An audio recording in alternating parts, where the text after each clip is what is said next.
நம்ம இப்போ இதை வந்து கழுவிடலாங்க. ஃபஸ்ட்டு நம்ம இதை கழுவுறதுக்கு முன்னால் என்ன பண்ணணும் அப்படின்னு பார்த்தீங்கன்னா, இதுக்கு இந்த சைடில் வந்து இது வந்து உள்ளே வர்ற தண்ணிங்க.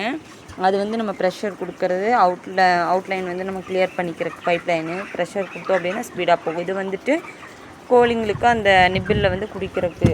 சரிங்களா? இது இன்புட் அவுட்புட் அது மாதிரி வந்து நீங்கள் வச்சுக்கோங்க. இப்போ இது ரெண்டையும் நம்ம அடைச்சிடணுங்க.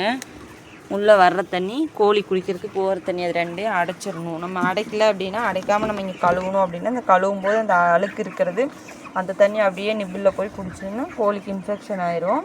அதனால் அது ரெண்டையும் நம்ம வந்து அடைச்சி வச்சிடணும். அடைச்சி வச்சுட்டு அப்புறமா தான் நம்ம இதை வந்து கழுவணுங்க. இப்போ இதை வந்து தண்ணியை வந்து எடுத்து நம்ம அந்த அண்டாவில் ஊற்றிட்டு அதுக்கப்புறமா இதை அந்த மஞ்சி வச்சு நம்ம தேய்ச்சோன்னா அந்த வலுவழுப்பு, அந்த பவுடரு அதெல்லாம் எதுவுமே இதில் வந்து ஸ்டோர் ஆகாது. நம்ம அதை வந்து கழுவி எடுத்துக்கலாம். சரிங்களா?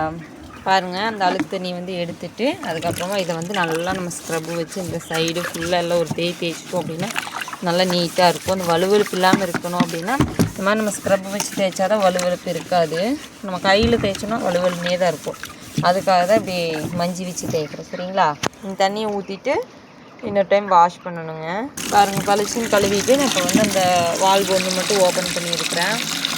பார்த்தீங்கன்னா தெரியும். அதை மட்டும் ஓப்பன் பண்ணி தண்ணி உள்ளே வர்றதை ஆன் பண்ணிவிட்டு, எதுக்கு அப்படின்னா நம்ம கொஞ்சம் நஞ்சு இருக்கிறதையும் நம்ம ஃபுல்லாக கழுவணும் அப்படிங்கிறதுக்காக இப்போ இதையும் ஆஃப் பண்ணிடலாம்.